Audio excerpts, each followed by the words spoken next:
Hello, everyone. My name is Duncan. I'm joined by Sloan. Hello. And Jeff. What's up? And we invite you to join our pod for the day. Today, we're going to talk about a few different things. As always, we're going to talk about things that don't do what you think they do. We're going to have a little bit of a Tales from the Table. We're going to talk about what is the strongest color. And we're going to talk about the dark side of Commander. What are the things you don't like?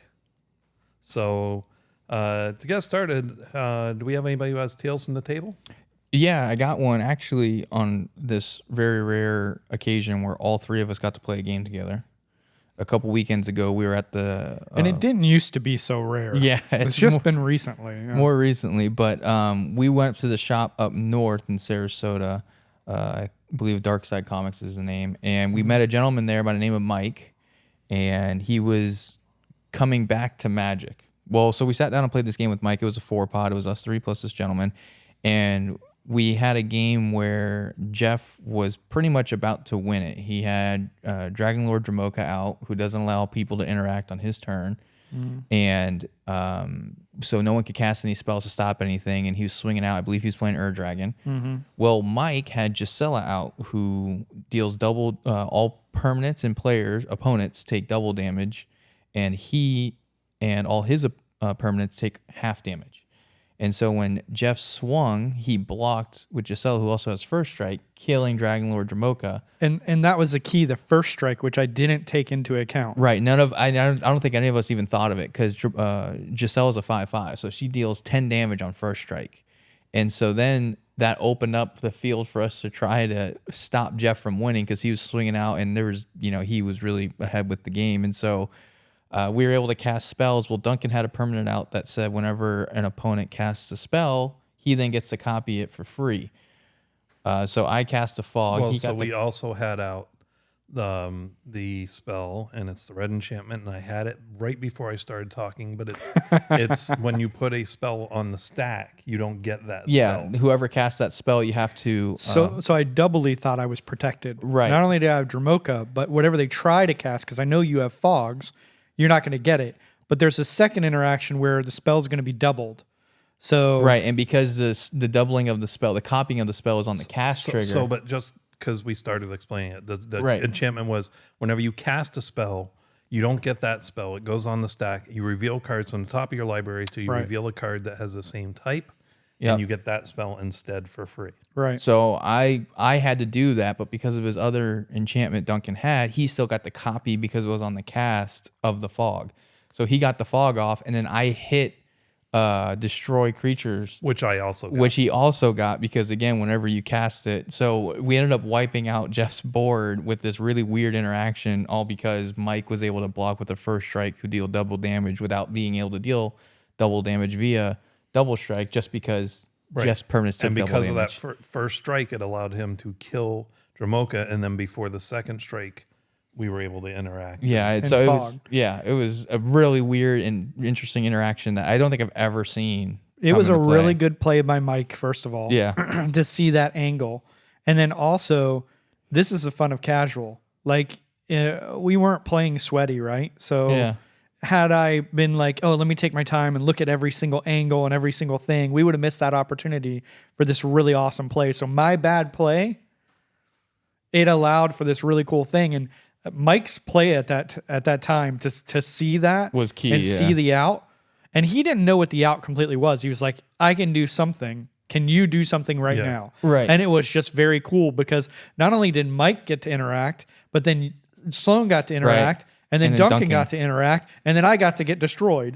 And I'm actually okay with it because it was really a very cool situation. For sure. So it was a really cool play, and it was something like Jeff said, literally everyone at the table did something to have it take effect. So it was a cool play, and it was something that, as Jeff just mentioned, even though he was at the receiving end of it, it was still something cool to watch happen and unfold in front of us with all the nonsense and shenanigans that were happening. Well, and my favorite thing about it was how it slowly unwrapped, right? Yeah. Like, Mike's like, okay, so you've declared all your attackers, and just kind of getting a little like, yeah. And he's like, okay.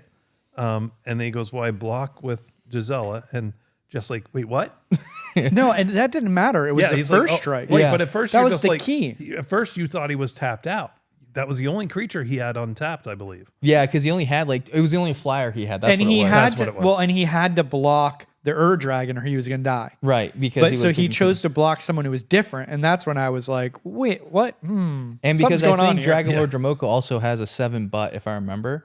So the fact that all your permanents take double damage was also important because he only deals 5 damage technically, which then allowed it to actually But without die. first strike, it wouldn't have mattered. Right. Without first strike, it doesn't matter. You are all dead. Right, but that's what I mean. That slowly evolves. So you're like, okay, well, you have one thing that can block. That's fine. Right, but then what is it? And realizing- he's like, what's a 5/5? And you're like, okay. Yeah. He's like, but it has first strike, and it's Gisela. And you're like, first strike, okay, it's 5. It's not. He's like, no, it's Gisela. And you're like, oh, Right, because it was- And then it started yeah. to dawn. It just Yeah, kept it was, unfolding. it was really crazy, but it was pretty cool. And I'm glad losing the game for that was definitely worth it. Cool. Yeah, for sure. That was a fun interaction. But let's move on to our counter spell. What is the strongest color? Yeah, I mean, there's a couple different ways, I guess, to think about this. Solo color with maybe partnered together. Just I'm saying there's a couple different. overall in all of Magic. Yeah, I mean, I think my argument would probably have to be for blue, where I would probably throw my gauntlet at, and the main reason why is because card draw and control. Yeah, and mine's green Yeah, because ramp. You add green to any deck, you're going to get some card draw.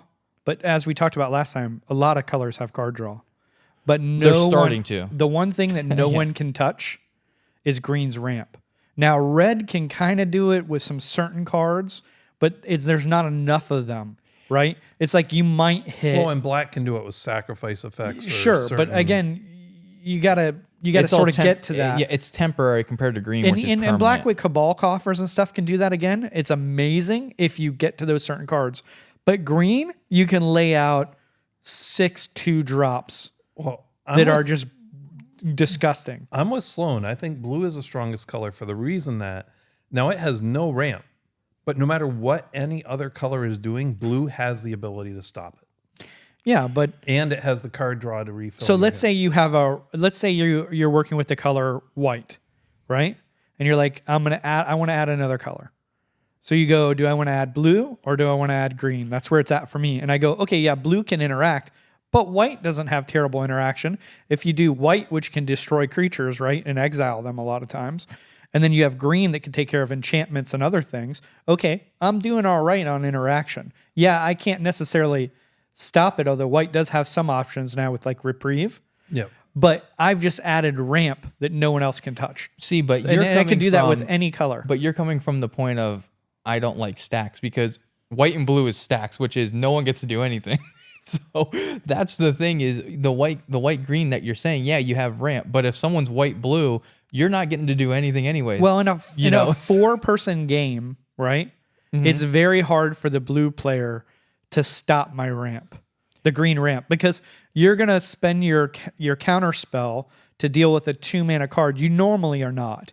So I'm gonna get ahead and No, but the point is they don't have to do that. No. They just say you get to cast 1 spell a turn. It doesn't matter how much mana you have. You only get to cast 1 Or spell. you why let if them- I have a ton of mana, why am I only casting 1 spell Because that's a what turn? white blue does. They stack you out. You have 600 mana. Great. You Well, cast now 1 you're spell a talking turn. about white blue. We're just talking about blue versus Well, green. both white and blue individually have cards that will say you can only cast 1 spell per turn. But that's That my what point he's is playing. But most people you're using in the white green Commander don't argument. play those cards. They should. They don't, My though. only point is you're using the white green argument saying that no one can catch up with your ramp and everything like that. But the counter argument at that is white blue then says I don't need to catch up to your ramp if you can't do anything. Right. Like, that's the I don't that's care the about your counter, ramp, right? Because I'm going to counter the spell you try and cast with that ramp. Well, okay, so you're adding blue in. So what you're going to add in is 6 or 7 counter spells. So what The slots best are they going draw, to take out of the your best deck? counter spells. Because all I'm doing is some doing of the best ramp. stacks, some of the best single target interaction too. So let's Crimson talk about Blue. basic deck design, right? Sure. Basic deck design, right? 10 ramp cards, Mm-hmm. right? We agree? So About 10 by to adding 12. green, No, I play blue. I'm used to 2 or 3 ramp cards at best.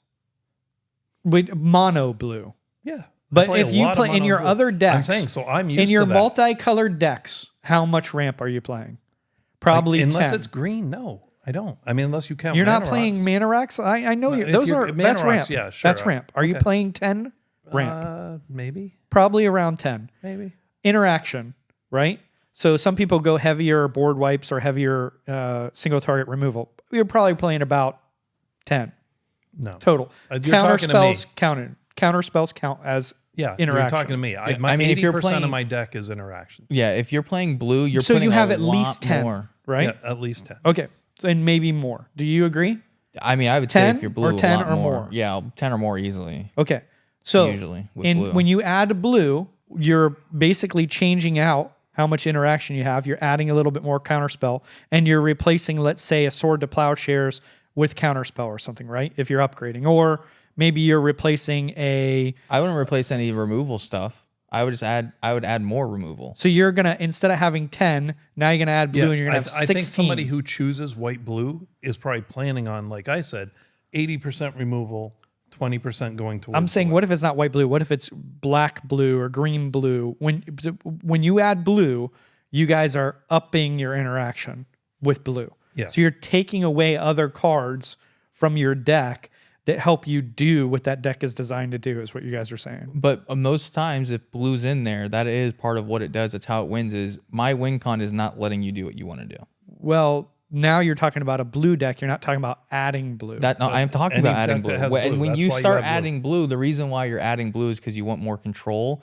and you want better card draw and you want to be able to keep people from doing what they want to do with their decks. Anytime you add blue, that's Some, the but whole point of it. typically I'm still building the deck for what the deck wants to do. And I'm typically still staying to the idea of like around 10 interaction and 10 ramp. Now, depending on what the deck wants to do, I might up that. And what I'm saying is with green, all you're doing is taking that 10 ramp cards and you're making them better. But here's my point. You're saying, like, okay, so you're trading Yeah. the stuff you could be doing for interaction.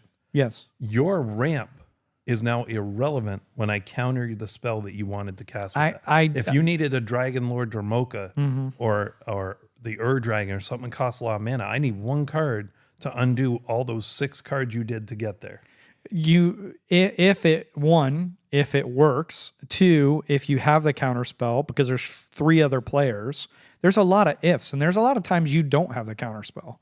But I still have the ramp. Depends on the deck, but you're right. I mean, there's sometimes I don't. Yeah, but at the same time, there's gonna be times where you don't get all the ramp. Like if you're using the unlikely. Well, then it's unlikely that he won't have interaction. If he has 80% of his deck is interaction, and That's not a normal deck. That's a blue deck. Which is why blue is better.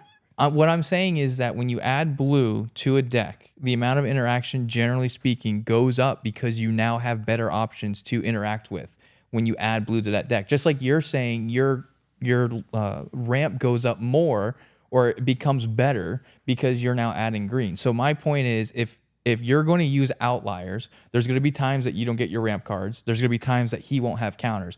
But generally speaking, the law of averages says that he'll pretty much always be drawing in interactions, just like you'll always pretty much be drawing in the ramp. That's the point. So even if he has that interaction, the other argument is his interaction better? You guys are saying if you counterspell spell, that's better. So if you're dealing with the big creature, right, and you counterspell my creature, I have the ability to recur that from the graveyard. Not with right? green. If I let you play your creature, they have some, but what I'm saying is that's more they like have a some black really thing. good. If you're going to use recursion as the basis of your argument, that's more of a black color. Well, he was saying in his example, he used And green white. has a white bunch of has recursion. White, in his example, he So used you're white green, sure, go for it. Well, So I could be recurring. green black. It could be green red. It doesn't matter. The point is, now it's in the graveyard, whereas some of the interaction exiles, which in my opinion is much superior But to putting blue it in the has the graveyard. same things that do that because blue has spells that say counter spell. If it's countered this way, exile it instead. Not very good ones. Are you kidding me? Yes, they do. They have a lot of them that do that. that are good on your curve? Yeah. Like how much mana is it to exile off? 3 is not good. I'm gonna sword to plowshares for 1 mana, or I'm gonna spend 3 mana. How's that better? Because Swords to Plowshares have to let it hit the field three first. Mana, that 3 Swords to mana Plowshares interaction. has to let it hit field first.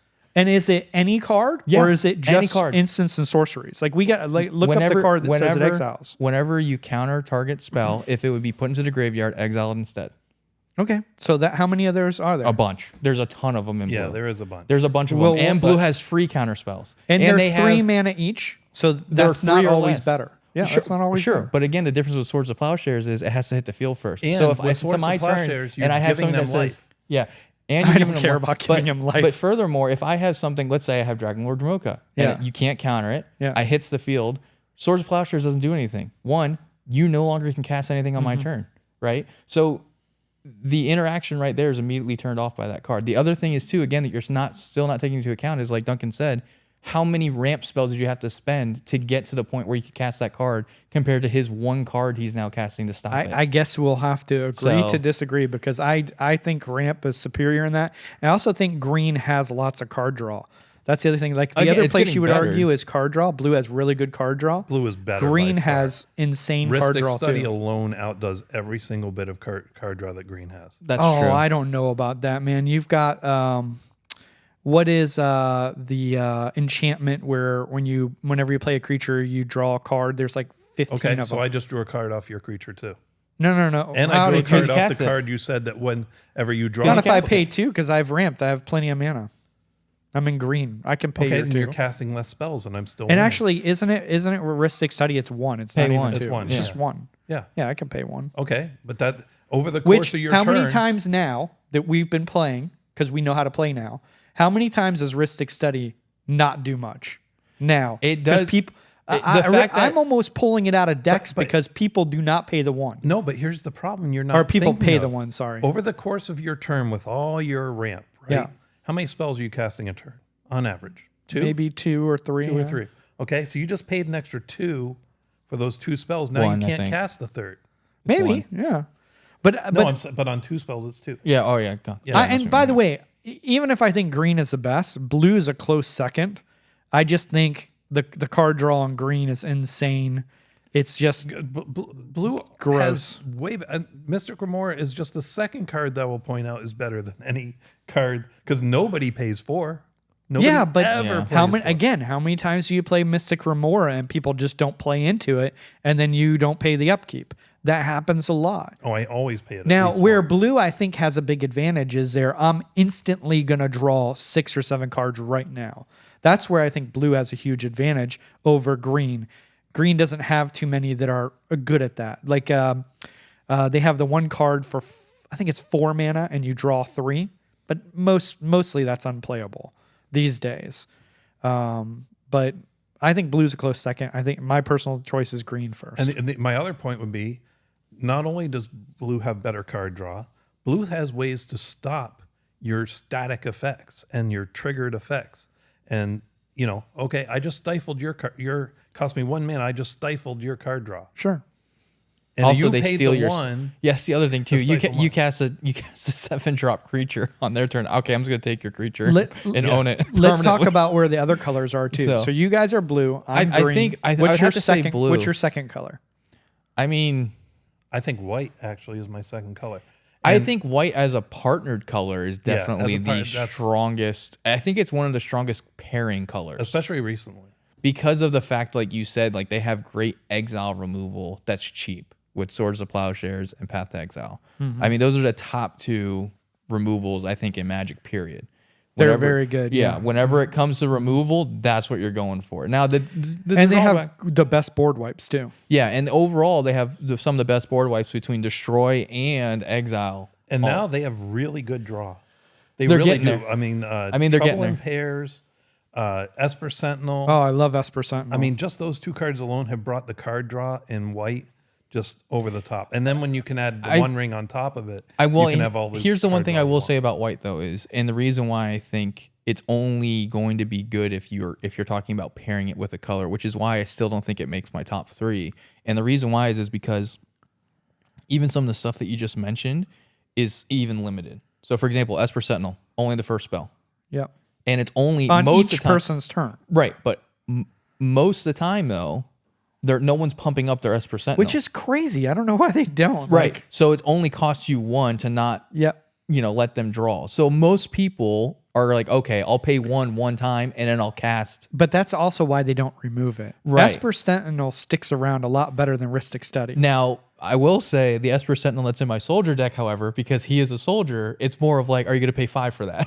Right. Because of all the lore. Same thing in my humans deck. Right, exactly. Plus Because he's a one human. counters. Yeah. So I will say white as a coupling is probably the strongest secondary color to add to a deck, period. Because of how good it does with filling in, I think, the gaps that most colors lack in, which is removal, whether it be single target or board wipes. I think white fills that for a lot of colors.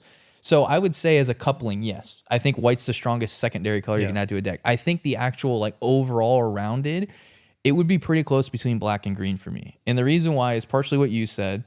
But the other thing is too, with black, there's so many things that you get to do recursion wise, which is just silly to me. And all it costs you, which we always talk about, is just a little bit of life. And it's like, oh, who cares? Well, sometimes it doesn't even reanimate doesn't cost no, life, it doesn't. does it? And it costs, it's 1 black. Yeah. And, so they have a lot of stuff. Necropotence. Right. Oh, what an amazing card. Right. And so my point is, I think black or green would be coming in second for me. I agree on black. I was thinking about it as we were sitting here. Black has ramp. It has crazy ramp. It does have good It really ramp. does have crazy ramp. It doesn't have its ramp when you get it is crazy, but it's not consistent across the board. Well, it's like a sprinkled ramp. If you hunt for it, there is a ton of ramp. Not that it touches green. Well, It but just here's doesn't. here's I think different something ramp. here's something that I would say. Green has better permanent ramp, and what I mean by that is, like, for example, lands. they go and get lands, right? Which is other insane, colors, yeah. like my Prosper deck that I built, has ramp, but it's temporary because it's in treasures, right? So like I can get 10 or 12 treasures in one turn. Yep. But as soon as I use them, they're gone, right? Unless I'm casting. So there are other colors that ramp differently. Black is one of the ones. They're just not as consistent. Right. And it's They're not bigger. permanent. They do bigger. Yeah, and it's not explodey permanent. things. It's more of temporary. Like even red with Jessica's Will, right? It's okay. It's whoever has the biggest hand size. I get 7 red mana. Well, except I that got to use with it. red, you do get treasures. Right, and that's red my and point. treasures. Oh my word! Just Dockside alone, but that's not the only thing. I mean, there's. But that's the Zorn thing is, There's a lot it's of things all that make temporary, treasure. right? That's temporary It is- ramp. it until is you- temporary. And so that's what, and I think And that's, it's more apt to be destroyed. Yeah. Let's just be honest. There's a lot more stuff that's commonly played. I understand your group does like, stacks and land destruction, but most casual EDH players, lands are not something you're going to target in mass. I will recall us back to our Tales from the Table, which Duncan has built this deck now. It's a Myriad deck that Mike actually built and helmed. Mm-hmm. He cast the Dockside, and his commander gave it haste and Myriad. So when it attacked, he technically got 2 more that came in. He ended up getting like 30 treasures in one turn. Yep. It was absurd. Again, to your point, that red does have a way to get there, but they do it different, which I'm actually kudos to Magic in my mind, because that's a great way to give other colors things that's more unique. So 1, 2, 3, 4 for you. I would say it's probably going to be blue, black, and green are kind of, they can flip flop between 2 and 3. Yeah, I would say probably red then white. But if you're talking about a secondary color, white takes a cake. Duncan? Blue, black, green, red, white. Yeah. But again, I do kind of agree that if you're just like, I'm going to pick one color that'll just supplement and make my existing color better. It's always white. got to, like white. I'm going to go Or blue green, if you're not- I mean, blue, white, black, red. Really? Yeah. That's interesting. I figured. I'm surprised. I don't know how you can justify having red blast when it deals the most damage, has excellent ramp. Mm-hmm. It doesn't have card draw, but now it has a million cards that say you exile it. And So you this can is cast play it. type, right? Yeah. I tend to dislike chaos yeah. that I can't I was take gonna into say, when red's I chaos. can't take into account exactly what the card's going to do. Like That's it fair. might make me 20 treasures. It might make me no treasures. I can chaos warp this thing, which may or may not make my situation worse. I tend to avoid things that I can't account for every time. So that's why red tends to be lower for me. I get that. And Yeah, and no guarantee of what's going to happen. Yeah, I want to know I exactly will what's say happening. too, red has the absolute. I don't even know why they have it in there. The garbagest tutors. Like they're just so. But they're bad. chaos tutors, so they technically make sense. Like Gamble, I'm assuming you're talking about. But right, it's yeah. so bad. It's as How bad, many yeah. times have you seen somebody gamble away the card they went to get? 100%. Wait, here's my point though, and this is kind of going back to when we were talking about the episode about balanced colors. So I think that makes it better. The fact that it's a chaos tutor, to me, that's hilarious. That's exactly how it should be. If you're tutoring in red, it should be chaos. You should not know, like chaos warp. That's hilarious to me.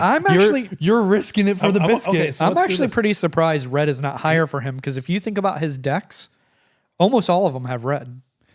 I'm surprised red isn't higher for him. I mean, I've only more recently started building red decks, but a lot of that. I also think for him, correct me if I'm wrong. Go for it. I think for you, red is more fun, not more powerful. Yeah, for me, it's more of just, it's the sheer, this is funny. Like casting a spell with Calamax and then using 8 red spells to copy it 75 times is hilarious. Like to me, it's like, all right, I'm dealing 65,000 damage across 3 people. Is anyone going to stop me? And this isn't the what's aggravating me section. However, Duncan did point out most of what aggravates me is what Sloan does. Yeah. And tell me if I'm wrong, Duncan. He would make us wait. Like I'd be like, all right, I see it. Scoop, you win. Good job. He would make us wait for him to do all the triggers to the very end. Because I want to do it. And I would be so that's annoyed. the whole reason why I built the deck, so I could do When you're doing it. something gross, yeah, you want people, you need witnesses. No, you watch what I'm doing. You watch this gross thing. I'm okay just telling him, let me show you I can do this. And then it's like, oh, that's cool. Done. But Johnny wants the whole thing to happen. But here's the thing. If it's the first time I got to do it, I want to actually play it out and see how much, because I never, like, if you never get to do it, like, I want to see how many times I can do it, right? Yeah. Once I've done it a couple of times, I'm like, hey, guys, I have 8 copy spells in my hand right now that I'm about to drop. Can anyone stop me? No? Okay, this is game over. Yeah. Unless someone can stop this interaction. And I've done that once I've played a deck a couple of times. I think I did that the last time I played Calamax with Duncan. But yeah, I mean, it's one of those things where for me, red is more of just, it's funny because they have a bunch of copy stuff, and I think it's hilarious. So I think basically we have our theories. Other people may have theirs. Yeah. As long as you don't say white or red's the strongest color, you're probably right. You know? Yeah, like I said, by themselves you know are what? not. Or if you say white and red are the strongest color, go prove it and have Please fun. come play with us because we will show you why you're wrong. But I think it's opinion. So Jeff, yes. What is aggravating you? Well, I mean, the last one was pretty good, but I'd have to say what's aggravating me lately is people that actually get to play Magic, specifically the 2 of you jabronis. I don't get a lot of time right now to play, so it's kind of more just aggravating that I don't have the time. Hopefully that frees up soon. I think there's a chance, Duncan, you and I might go to Las Vegas here coming up, and I really hope that works out. Yeah. But yeah, just if you're having time to play Magic, man, enjoy it, because it is something that can come and go through life. That would aggravate me too. Luckily, I do not have that problem. Yeah, I play a lot of Magic. Yeah, Duncan lives really so close. much Magic. I'm drowning in Magic. I've had to walk away because it's just too much Magic. Duncan lives pretty close to the shop. Just salting me up for the rest of the show, man. Yeah. But I can see why that. It really is a blessing, though. If you've figured out how to do it and manage the rest of life, and you can do that, I mean, I think that's awesome for you. It's pretty cool. It is sad for me right now, but I did get to play. Was it last weekend or the weekend before? 2 weekends ago. Yeah, that was a lot of fun. We played for quite a long time. Yeah, a lot of games and that. I think Duncan, you and I were there for like 5 hours, right? Yeah. That was awesome. Yeah, no, that was a lot of fun. We got to do that again. But so now let's talk about things that don't do what you think they do, and we're not talking about Sloan. Although, wow, the shade, we man. could. But so we're going to talk about when a player loses a game. So most of us know when a player loses a game, what happens to their permanents? They get exiled. Yep, they go with that player essentially into the exile. If they control a permanent owned by somebody else, it gets exiled too, right? You know, correct. Yeah, you would think so. Yeah. The answer is sometimes. So sometimes the best targeted removal is exile of player. It really is. If you want to get rid of the problem card or the problem, whatever, get rid of the player. But so if a permanent controlled by the person that's dying has been received through a gains control effect, such as Agent of Treachery or Gilded Drake, would that be Wayne? Gilded Drake Gilded Drake would be one. Yeah. The treachery effects that say gain control of target creature. Right, yeah. Any of those type of things. The last thing that happened, well, actually, I think it's the first thing that happens when a player dies, is gain control effects end. So all of those permanents return to their owner. Right. So you got to take that into account when you're deciding to remove that player, because you could be just setting up a next even bigger threat. Because, and I don't think I've seen this come up, and this is a rule I just recently learned. So I haven't looked for it. I'm sure we've messed it up before. But there may be times you're like, oh man, this guy just got that guy's, let's use something huge and scary, Dragon, right? Yeah. Or, whatever. Yeah. But Dragon for the sake of argument. I don't want that 10-10 swinging around the table. It's just, that's a quarter of everybody's No, life. that draws cards too. Yeah, and draws cards, and they It get puts permanents. into play. Yeah, that doesn't say dragons. It says permanents. That's So right. it's It's a good gross for card. anybody. So you're like, I'm going to take out the player that just gained control of that. Now that thing will go away. Well, no. It goes back to the original. And the original person has built their deck around it and has ways of abusing it. Right. You may have just made things 10 times worse. Yes. Right, because technically it would go back to their field at that point, because it's not getting exiled with the player that now controls it. Right. It goes back to the controller. So But it I just don't shifts think to it's their an field. ETB, right? Or is it? Because No, it doesn't because exile it's- and then come back. It just goes back. No, the person, I believe, regains control. So that is good. So if it's an ETB effect, it's not going to happen, which Right. is important to know. So, Oh, by the way, it's enter the battlefield. yeah. So that's just something I learned. But the weird thing is bribery. I don't know if you guys remember the spell bribery. Oh, I love that spell. You go search somebody's library and put a creature into play under your control. Yeah. The key there is under your control. Yeah, under your control. So it's somewhat like Agent of Treachery in that sense, Right. which is a gain control. Right. So because it comes in under control, it is considered a gain control. So you have to, there is going to be some other cards that work like it, but bribery effects do the same thing. When the player dies, the player who owns the card actually gains control of that. Yeah. More people should play bribery too, because you get to look through their entire deck and know what they're doing. Yeah, isn't it 7? It's like 5 blue. 5 mana. 5 mana. It's yeah. 5 mana. Okay. 3 and 2 blue. Yep. 3 and 2 blue. It's really good. I've And been there's playing that since the beginning. Yep. Love that card. Me too. Now, Jeff, you brought up something which I did not think about, and that's Monarch. Yeah. So that's another thing that people sometimes get confused about, is what happens to Monarch Correct. or the initiative when a player dies. Yeah. Or any of those type of things. Yeah. So you want to tell us what does happen? Well, it goes back to the active player. So, or not back, but it goes to the active player. So whoever the active player is, or as Johnny brought up earlier during breakfast, to the next active player if there's not currently an active player. the player Right. So if dying the is active, active if player. the player dying is the active player, like they have the Monarch, and somehow someone's able to kill him on their turn, it immediately shifts to the next active player per turn order. Which is wild. I think there was a time when we were early on playing, we were like, we don't know what to do with this. Yeah, and We're like, it just goes away. Yeah, I because remember of us that. doing that way early on. and years specifically ago. because of that too. Like I think Magic actually came out and clarified it by simply saying, the Monarch, once it's entered into a game, never goes away. So that, just a side note.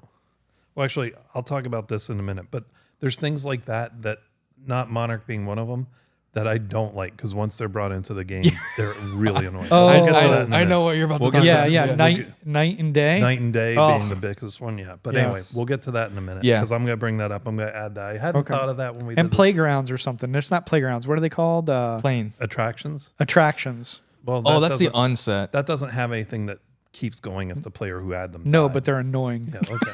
Well, all right. So why don't we move into that next thing? Because I Okay. think we've explained this one pretty Yeah. well. So we're going to talk about the dark side of Commander, as in what we don't like. And it's going to be individual. We're not talking about what's bad for everyone about Commander. Yeah. This is our personal we don't like. So let's start with the one I just thought of.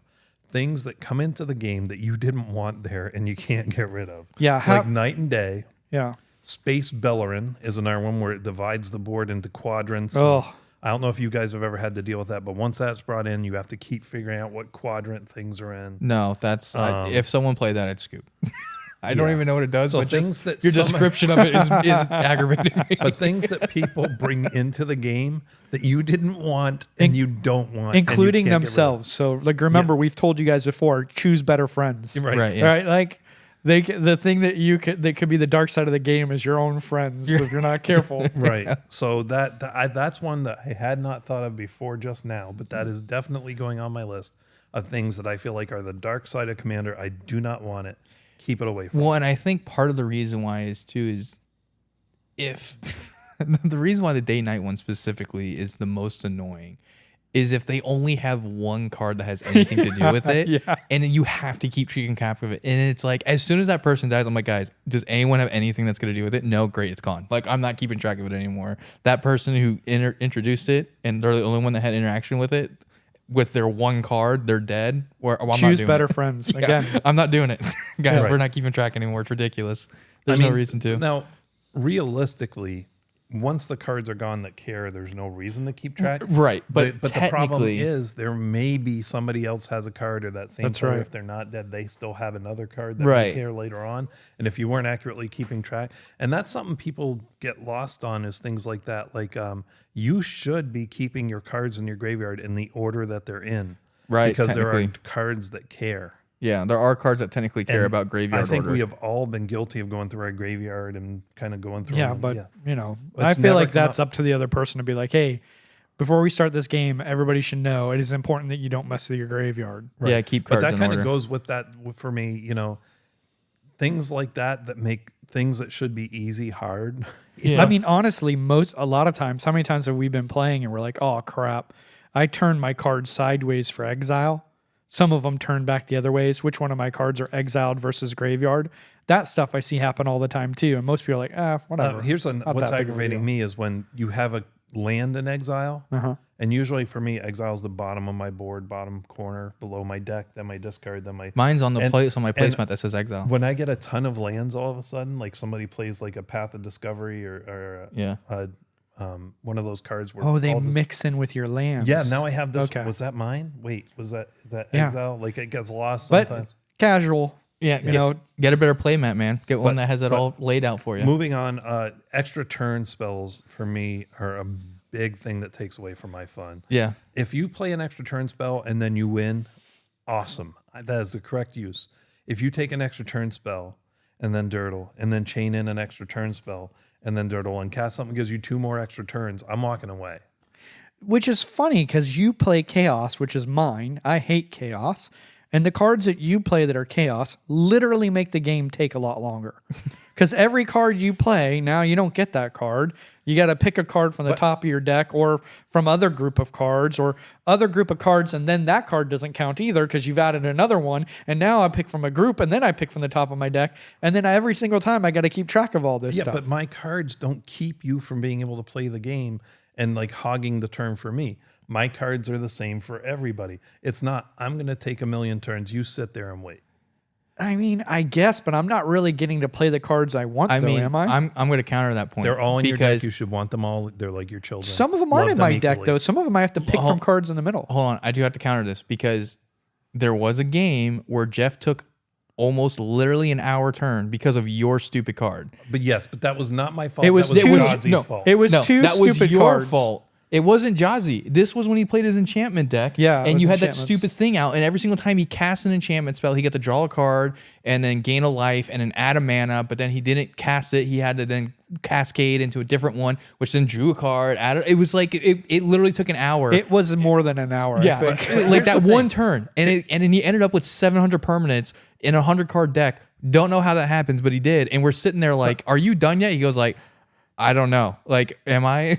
I felt so bad, but it wasn't my fault. It was your fault. It didn't aggravate me at all. I loved it for the same reason I love when I help you win with yours three. It did aggravate It's you. fun. You're not telling the truth. No, You it- were aggravated. Okay, it was after a while, but at first it was fun. But that's my point, is that you technically have done things with that chaos But that was- specifically that like make someone's turn take super duper was- long so- because of you. I did not make their turn go Yes, super you long. did. You played He the card. chose to keep going. No, No, could've stop said, it. "Enough is Stop enough." it. no. Stop it. You're ridiculous. But that was not the intent of the card. The intent of an extra turn card is I want to keep having fun while you sit here and watch me, which is why blue is my favorite color, because I will never be holden to that if I can help it. Yeah. And you guys got to sit there and watch me as I cast as many of these extra turns. And my argument is with Chaos, you want to sit there and watch everybody else suffer. As their turns take a really long time and they have to figure out how to play what they want. Yeah, because it's not just the fact that there's more interactions going on. It's that I really now have to think through what's going to happen when I play this card. Right, and because there was a point where I think he had like 8 different things that were happening every single time he cast a spell.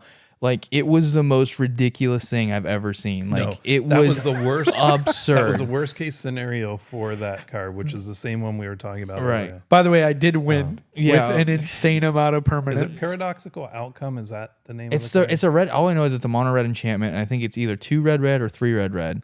And I don't, or is it the Storm? What's it called? Something Possibility Storm. That is Possibility Storm. Yeah. That's Possibility. what it is. And I would really only need to look it up if I was on the council that decide to ban cards, because that's what they do when they play cards they don't like. They just ban them. So if I was on that group, then I would look the card up. Yeah. But yeah, it was. Care. Oh my gosh, it was. But I mean, just joking, by the way. I get the extra turns thing. Like, I do understand. Technically, in my U3 deck, I do have extra turns in there, but it's just so I can keep attacking with U3 and keep trying to get the trigger. Right. And that's all I do is I put a land down, I move to attack, I swing with him, I pick 5. Oh, okay, I didn't get it. I'm going to cast another extra turn spell. Right. And I have extra turns in Jodsy too, but by the time, pretty much, if I'm getting the extra turn, it's done. Yeah. It's a Storm deck. Yeah. I've shown you that I'm going to do all this stuff. Most people are like, okay, we're done. Yeah, right. So... yeah, I do get the extra turn. I think in your specific instance is when it's the worst. Is when they're taking extra turns and dirtling and not doing anything. It's like, but in my experience, those are the only 2. Well, so you are the third, but you're not the usual. You're not like, I don't care that I have mana and cards in hand. I want to cast them for free, and I'm just going to attack. I will kill myself 5, before. Flip my coins. If I don't get it, I'm moving to my next turn. Yeah. You're like, I'm leaving my mana untapped, and I'm leaving my hand full of cards. Yeah. The other thing that we've talked about too is just whiners. Like, you lose a game, have fun. Look at what the other thing happened. Like, Definitely was on my list. Yeah. Yeah, I lost that game to you guys that we talked about earlier. Mm-hmm. I didn't care. I thought it was great. Yeah, I mean, fantastic opportunity. I mean, we all have things. games, I'm sure, where we whine about how it ended. Yeah, and we've all had those moments. Yeah, yeah. But the for people sure. that whine every time. Yeah, it's you know what I mean. Everybody's gonna be whiny every once in a while. It happens. Your mood or a certain way. I'm married. I got salty. 2 kids. Yeah, yeah. But don't sit there and whine every single time you lose. Yeah, right. I actually or every time you're interacted with. This isn't. It's not magic related, but you counterspelled my thing. Oh. This isn't actually magic related, but it reminds me. I played a disc golf tournament this last weekend, and there was a guy on my card. You mean frisbee?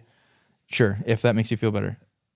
Every single hole, he complained about how he hated the course, and this hole was horrible. And it's like, and that's what it reminded me of. Like when you have that player, like you play a spell, they're like, "Why are you doing that? This is a horrible play. Like why are you targeting me? I'm not doing it." Like when people are like that, and it's like one of the things I have, which is funny because all mine are actually people related, they're not even cards related or anything. When someone always talks about how like they're basically lying about their board state and their cards and their deck. Oh, like I'm not the threat. Like, yeah, like why are you doing that? This isn't a problem. It's like, dude, that's 1/2 of an infinite combo. Like, don't tell me it's not a problem. Well, I don't have the other half yet. Yeah, but do you have it in the deck?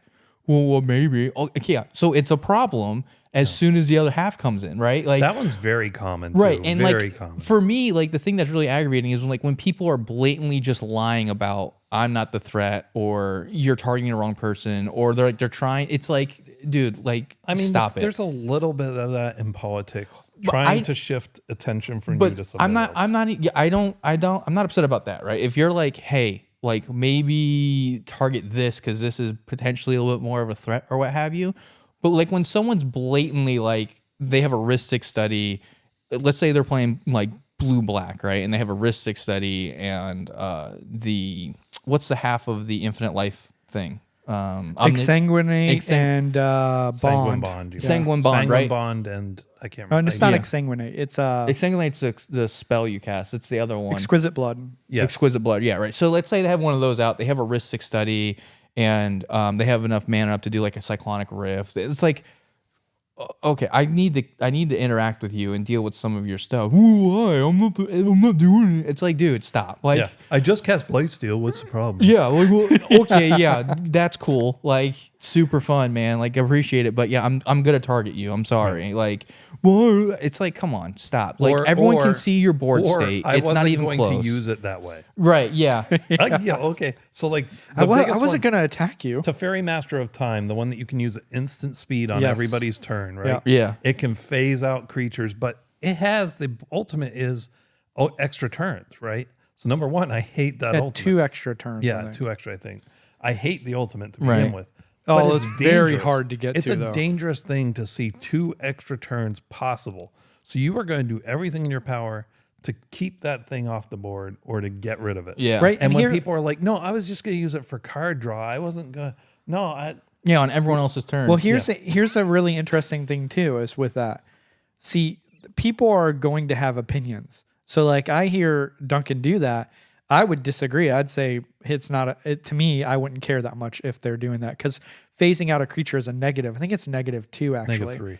-3. If you're doing that, you're never getting to your super. I'm but saying his they plus usually is the don't. draw, though. Right, but They don't usually do the -3. But the point is, it's still removal, even though it's temporary. Yeah. It can still prevent you from being able to do what you need to do. And because it can phase out, if they have ways of proliferating, which blue all does have, yeah. and it's a blue card, so it's possible they have that. Their -3 may not mean much. Well, also it starts low, and I think it supers at 10. Starts It's at pretty 4. high. So my point is, though, everybody's going to have different opinions. So if someone has an opinion that that's the threat, it's their turn. They get to do whatever they want. Don't whine about their decision. If they've decided to kill that on your board, be like, okay, that was their decision. Move on. Right. You don't get to just And whine and complain about something they think. And to your point, though, I mean, people lie about stuff. I Right. used to play Tevis Jot and Sakashima of 1,000 Faces. Right. Yeah, the partners. Tevis Shot was only in there for card draw for me. Created 2 blockers for itself, and I could sacrifice those blockers for 2 cards each turn. It was nice card draw. Right. And good protection because good- people couldn't attack through it very easily. Right. So, but the ult is scary.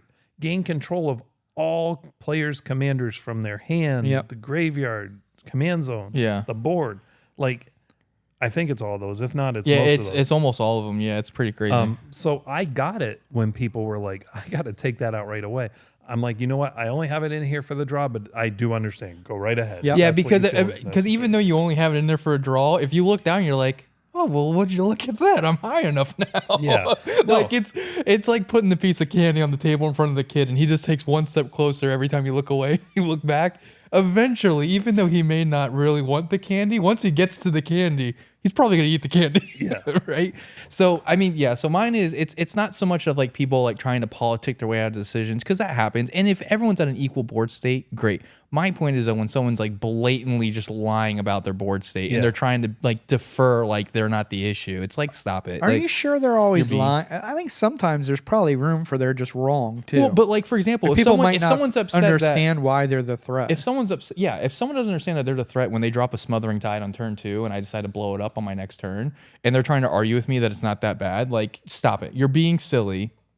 It's a 4-drop that you got on turn 2. That's a strong card, and you're Yeah. just gonna gain a lot from it, especially this early in the game. If it was later in the game, probably wouldn't destroy it. But Like, so why are you attacking me? I only have a soul ring. Yeah. You have the most powerful card in the game. So Jeff, do You you, get have to be something it. you want to put out there as something you don't like about when it happens in Commander? You've talked about chaos. Do you have something yeah, else? stacks. Is that what you're Stacks, talking about? yeah. Yeah, I'm not a big fan of stacks because there's this unwritten rule in Magic that you really don't in casual Magic you really don't play stacks, That's and then your you unwritten run rule. I think and then most people have a little bit.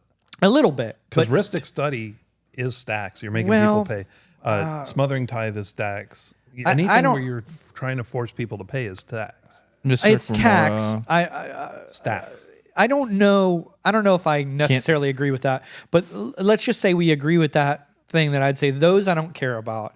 What I care about is hard stacks, Blood Moon, stuff like that, because you build your decks thinking you're playing with these certain rules, and then you run into a group that doesn't play with those rules, and your deck is going to have a major problem. So maybe what I'm actually don't like is the unwritten rules. I wish Magic would just make a decision, or maybe we stop using these unwritten rules. I don't know. Yeah, I think it needs, to me, it should be, we're getting off topic a little bit, but I think you need to get rid of the unwritten rules because there's too many things that people don't play with. And so you just assume that it's like that they're not going to play with, but they're all legal, so. Yeah, but you also can't come out like, I would very much play land destruction because, I tend to play decks where I get a bunch of stuff out on the battlefield, especially if you have creatures.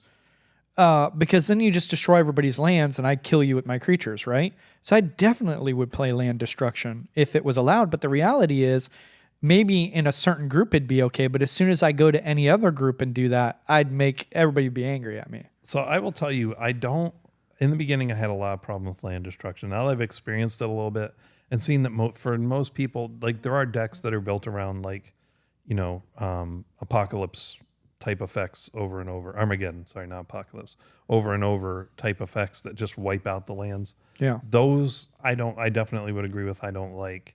But I've gotten used to it. But I'll throw some in decks and usually I don't feel good about playing them, so I don't play them. Yeah. I mean, that's the thing. That's tough about it. You shouldn't feel bad though. There's a red card that destroys all islands. Right. I've put it in some decks. Yeah, you're laughing because but it's what would happen if that was ever played. To me, like I need to find that card so I don't understand why they don't ban that card, because here's the thing. What was the white card that I used to play in Kalia? It's an angel, and it basically the wipes one that's out banned now. Yeah, it wipes out one color. Yeah, and they banned it because they said this only targets one color. Iona, yeah. Iona. This only targets one color. Well, now we have this land destruction card that only targets one color. I don't understand. Their rules make no sense. Well, it's not, because there is also one that wipes out all planes. There's also one that wipes out again, forests. they only wipe out one thing. So the same argument for Iona. But so the difference with Iona though is that she's shutting off an entire, she's not getting rid of the land. She's shutting off that whole color, period, for the rest of the game. If you destroy someone's their lands. So if I have 10 lands out and 5 of them are not islands and 5 of them are, I still have 5 lands left. So I will point out, I play Shimmer. Shimmer says choose a land type. That type of land type gains phasing, so every other turn you don't have those lands. Right, and there's also Blood Moon, and I guess I'm less dislike land destruction and stacks than I do the stupid rules and how to work around them, and they're not really rules and they're unwritten, and who's going to have a feels bad and who's not. So I mean, I think, at least for that point, my point would be is just if you're upfront about what you're doing, like I really don't care what you do. Right. It needs to be the real. That is all solved by the Rule Zero conversation. No, but it's building your deck. So, for instance, when I think we're playing in a meta where let's say Blood Moon, because that was the last thing that happened, right? Which I wasn't really angry about, but let's talk about that for a second. If I'm in a meta where I think Blood Moon doesn't exist, when I build my Dragon deck that's 5 colors, I'm going to go and get all the fun, neat lands that are triomes, right? Mm-hmm. Because you want to actually be able to play the 5 colors. Right. And let's be honest, dragons have multiple colors, sometimes multiple pips, red, red, red. So it's very hard if you're playing basic lands to ever do anything. But if I know I'm playing in a meta where Blood Moon exists, then I'm not going to build it that way. But when you build it for a meta you think, and then you run into the one person who's not necessarily doing that, it becomes awkward. Well, I think they're consistent. I think the problem is you're punished. You could be based on the cards that exist, whether you play too many basics because of the cards that say wipe out or shimmer or things like that, or too few because of things like Blood Moon and the new moon that's coming out and back to basics. I would also say too, I think part of it, because you kind of said this a little bit earlier, was you don't mind like the tax, which you can't spell stacks without tax. #Sloan. But the other thing is too, unbelievable. It's almost like that's where they got the name. Another thing that aggravates me. But I think the point is I don't think your thing is stacks itself. I think it's when the entire deck is stacks that you don't like.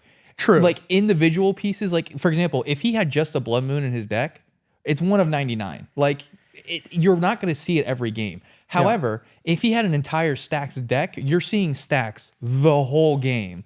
And I think that's more of where it sounds like your aggravation is coming from, because it's like all my lands are this. I can only untap 2 things. I can only attack with 1 creature. I can only cast 1 spell. It just makes the game take a long time and be very slow. And going back to I don't get to play a lot of Magic, it makes sense why you don't want a game to take a long time. No, that's 100% true. I mean, if I played Magic all the time, I'd be like, okay, this is a neat thing to work through. But if I get to play Magic once every few weeks, and now I'm in a 4-hour game, and that was my whole 4 hours. I played 1 game. Right. And I played, in a stacks game, you're going to play 3 or 4 cards. They better be important ones, but that's not fun. Like, I would be very annoyed. But I would urge you and roll 0. So, for instance, I know you and Lizard's play style are not really... Opposite ends of the spectrum. Very opposite ends of the spectrum. But Lizard, I'm telling you, just next time, if there ever is, which I have my doubts, but no, there will be. Hopefully, we can have a peace table. I like Lizard as a guy; he's a cool guy. But anybody with the name Lizard's because pretty cool. I don't get to play very often, I really don't like stacks. Can you play your stuff that isn't stacks? Yeah, would you mind? Because Lizard would 100% do that. No, 100%. So the last 2 that I had that I kind of thought of real quick, and they're kind of potentially overlapping a little bit. People who always say I would have won. Oh, and then they give you a reason why. Yes. And then but that is so. I wrote common. that down as my next aggravating me section, and now you're doing it now. That's hilarious. So, but then the other one too is we mentioned poor losers. Poor winners are also not my favorite either. People who are just like. I don't think I've seen that often, except for with my kids. Essentially, it's just one of those things where it's like, for example, someone wins and they're just like, well, I guess I'll pull out a less good deck for you. It's like, stop. Like, please stop. Like, or you're just being annoying. I've also seen where they're like, they tell you how you could have stopped them. Yeah. Like, if you had done this. Yeah, if you knew what was in my hand, you would have saved your counterspell for this card instead. Yeah, I also would have been cheating. What's your point? No, but they'll say like, 2 turns ago when you got rid of this, you really should have gotten rid of it. Yeah, knowing what I know now. The only times I've really seen this happen is the pub stompers. Which is they kind of mix them together, because they pub stomp you and then they gloat about it, and you're like, oh yeah, real impressive. You beat me with the most powerful commander there is in Magic. Congratulations! Yeah, I was playing my bird I deck. destroyed you. Yeah, because you're playing a CEDH deck, and we were all playing birds and freaking like some other weird thing like turtles. You know? Hey, don't rag on my turtle. So I think the last thing I was going to bring up is spiteful plays or spiteful players. Oh my word! It drives me nuts. I think if you do a spiteful play, that's hilarious to me. Like tit for tat. Yeah, tit for tat is hilarious to me. It's like we had this conversation at our pre-recording meeting. We were in a game, and me and Duncan. And this one guy cast a Vamp Tutor, and I had an op agent. I'm like, oh, I'm definitely casting it now. As soon as I cast the op agent, he's like, I have no response except for I will target you the rest of this game. It is my goal to not let you win. And I was like, okay. And then I think Duncan ended up winning because he was so focused on just like killing me the whole game. It was hilarious. So yeah, it's one perfect example. But there's also, it's not fun when it's like they go to the next game. Yeah, no, the next game for sure. That's happened. Yeah, but I'm saying when you do something little, right, and remove a creature, not even the Greymander, just a creature, and it's like, okay, well now I wipe out your board. Okay, but I'm gonna call a little BS on both of you because both of you have also made the argument when I'm like, okay, why are you all attacking me? I've got nothing. Well, you won the last 2 games. Both of you have done that. So those are not spiteful plays. A little bit. Those are, we want a shot. Yeah. I just want to get rid of the person who keeps winning. So that way I have a chance to win. That's not spiteful at all. And we don't do it when you've got like only lands and nothing on it. I don't know about also, that. In my defense, I'm pretty sure a couple episodes ago, you said specifically, I should kill the person who literally doesn't have anything out to get rid of one other opponent. Oh, yeah. Okay, so then why are you upset when we're killing you when you have nothing out? My point is that you guys do the whole, hey, you won the last 2 games. So I'm going to come at you. Yeah, that's legitimate. It's like, okay, you know what? There's some times that one player just the luck is with them, the cards are with them, Yeah. and I went through before Sloan beat me on my birthday. Such a I had great gone through 2 weeks of gift. winning over 75% of my games. No Wow. lie. I mean, I was Alright. just slaying Get it. some. And if people started targeting me, I understood. Yeah. You know what I mean? It's Yeah. warranted. And it's the same thing. Sometimes people are just getting so lucky, and it's like, well, then we got to outdo the luck And by taking I don't them out. know. I don't know that it's luck. I mean, a little bit, but I No, really. I mean, you have to have skill, and you have to have, Yeah, you have to know obviously how to but I'm command saying, your deck, as it were. I'm not like that most of the time. I don't win over 75%. But Right. literally for 2 weeks, it was almost like very rarely could I even do wrong. I would always draw into what I needed. Yeah. I was getting my great ramp. Everything was just hit. So Playing like a mono green lizard deck that just focuses on anything that has a picture of a lizard in it, you're still winning somehow. You're like, I don't know how this is except I would working. never play that jank. I'm just saying though, Yeah. it felt like that. Like you could literally pull out anything you wanted to and you would Mono win. green. You go get a pre-con and beat everybody I, with Jeff? CEDH decks. Yeah. But anyway, What am I, Jeff? I think I only have one mono green deck. but does anybody have anything else they want to bring up? No, I mean, No, like I that's- said, we pretty much touched on everything. yeah, most of my stuff is just, it's really player based. Like, I don't care if you want to play stacks, if you want to play extra turns, if you want to do chaos, if you want to do all that stuff, great. Just don't be an a-hole about it. Yeah. Like, Be a good person. Yeah, like be better. Just if you're being better, like when you're winning and, as I've losing, mentioned, or or getting losing, or targeted, getting or- targeted, I would. Or you made a say- dumb play. Like Yeah. I made a dumb play. Oh well, get over it, dude. Yeah. Don't be.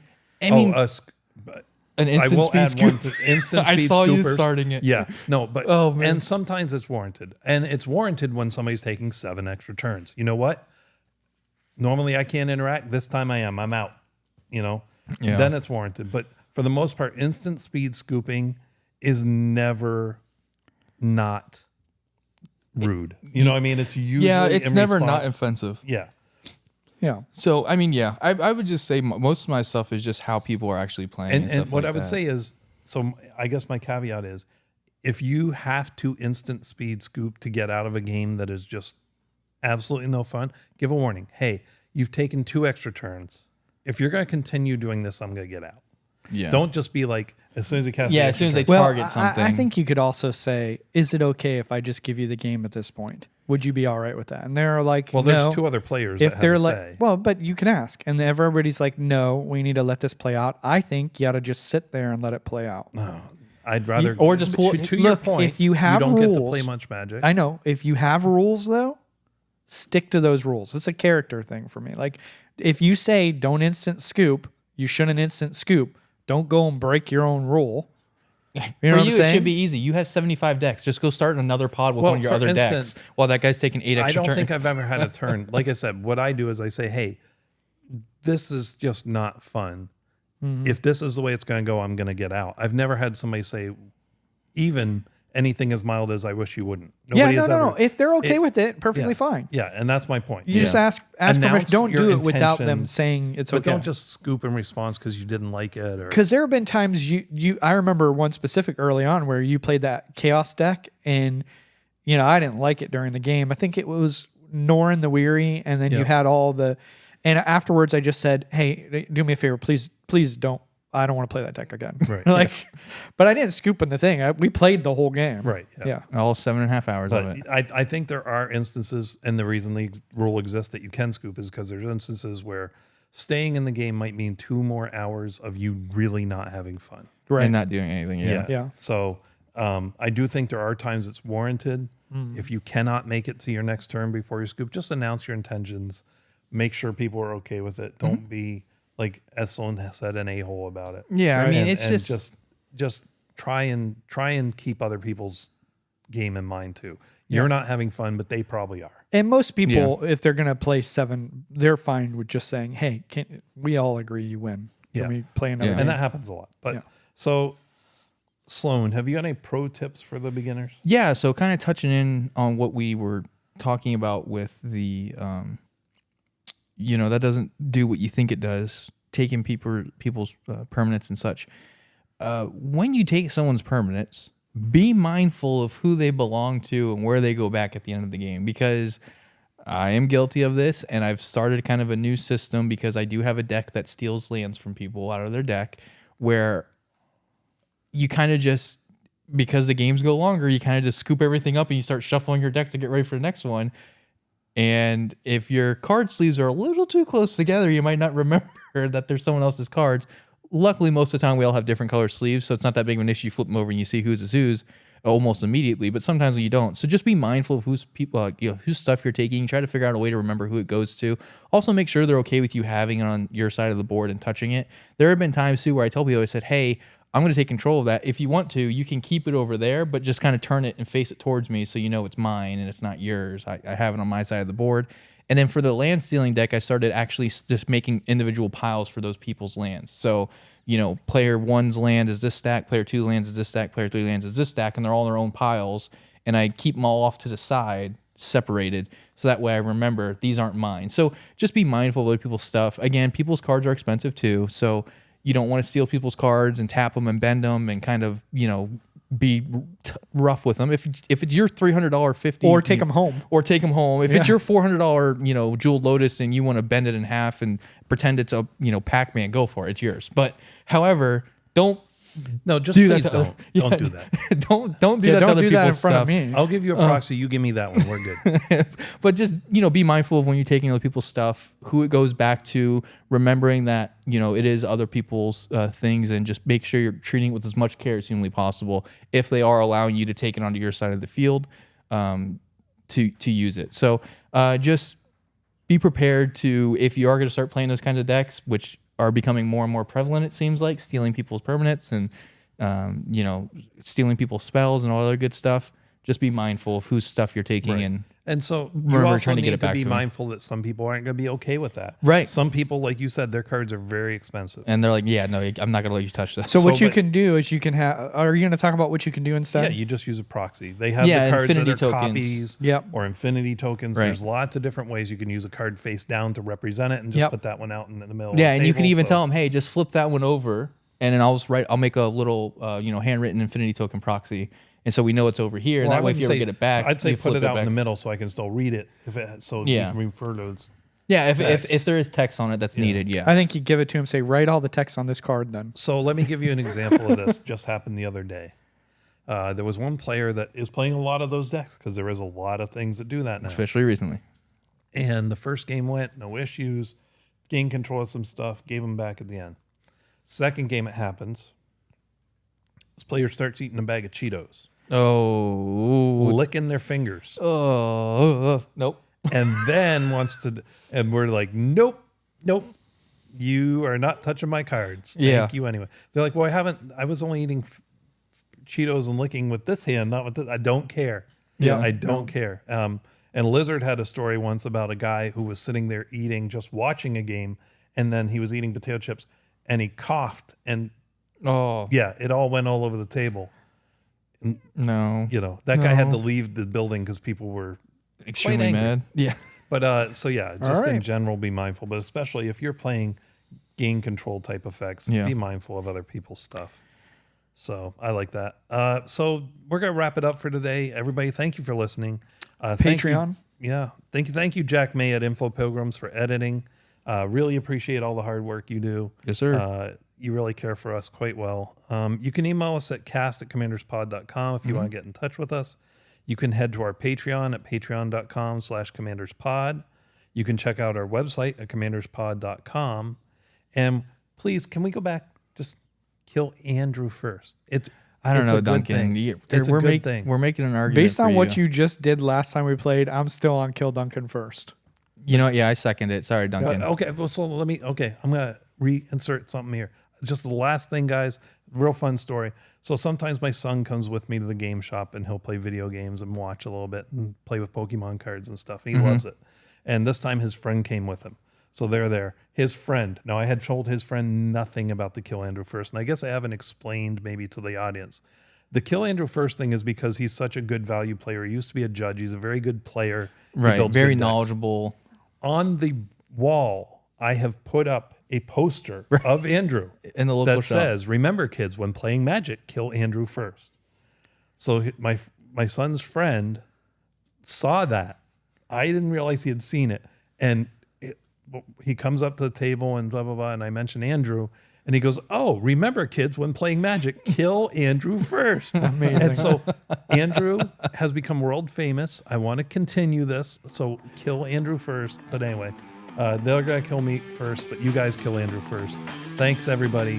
Have a good day. We'll see you next time. Yes, sir. Thank you, guys.